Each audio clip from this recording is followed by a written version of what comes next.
Luluto na tayo guys. Lalagay lang natin luya. Mikos-mikos tayo guys. At ang susunod naman natin ay yung bawang.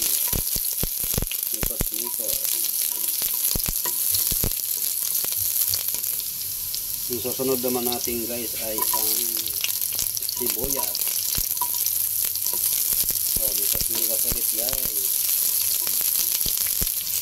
Guys, namumula-mula na guys ang ating mga ricado. At ang isusunod natin ilagay guys ay yung kamatis o tomato.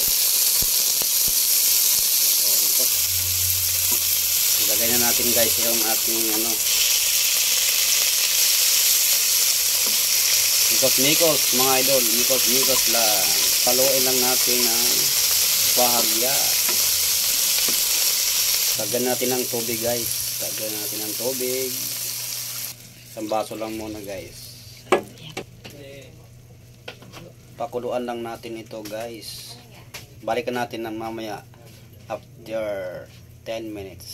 Guys, kumukulo na at ito guys ay lagyan natin ng pampalasan ang magic sarap. Yan, magic sarap para laging masarap ang ating niloloto. So, ang susunod natin ang ilagay guys ay ang sotanghon. Ayan, yun ang ating ihalo dyan. Ayan guys, ang ating halong sotanghon. Mikos-mikos tayo guys. Mikos-mikos. Mikos-mikos lang tayo guys. Ayan. Mikos-mikos. Ayan, pakuluin natin ulit. Nagdagdag tayo ng tubig guys. Dagdag tayo ulit. Ayan, tubig. Another tubig guys. 1 glass. Pakuluan natin ulit. Antayin natin kumulo.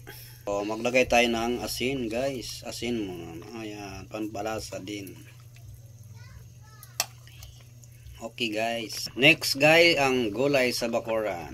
Ayan, ang hollow bati. Sa terrace galingin guys, mayroon kaming gulayan sa terrace. Sa terrace namin. Yan, mikos-mikos na naman tayo guys. Halo-haloin lang natin guys. Konting gulay lang ito mga idol. Siguro yan, 10. So ito na guys, luto na ang ating ulam. Ready na mga idol, ang ulam natin pang hapunan. So guys, ito na guys ang ating nilutong ulam guys. Yan, ito sotanghon. So mga idol, ito na yung niluto nating ulam. At ito na, makikita nyo po guys. At mayroong pong gulay, nilagyan nyo kanina. At mayroon ding sotanghon. At ito na, kakain na tayo mga idol. So samahan nyo po ako mga idol sa aking pagkain dito guys. Ito na po ang ating hapunan. Service spoon. So ilagay lang natin dito guys.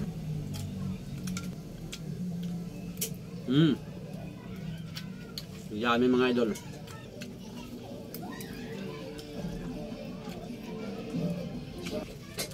Masarap guys ang ating nilutong ulam.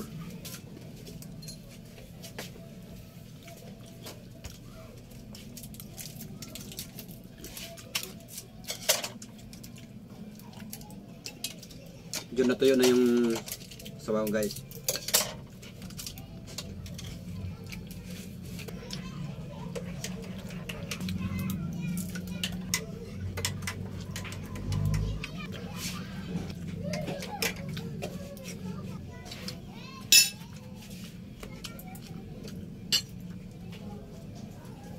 Banatan ko ng todo guys. Ubos. Naubos talaga. Ubos na.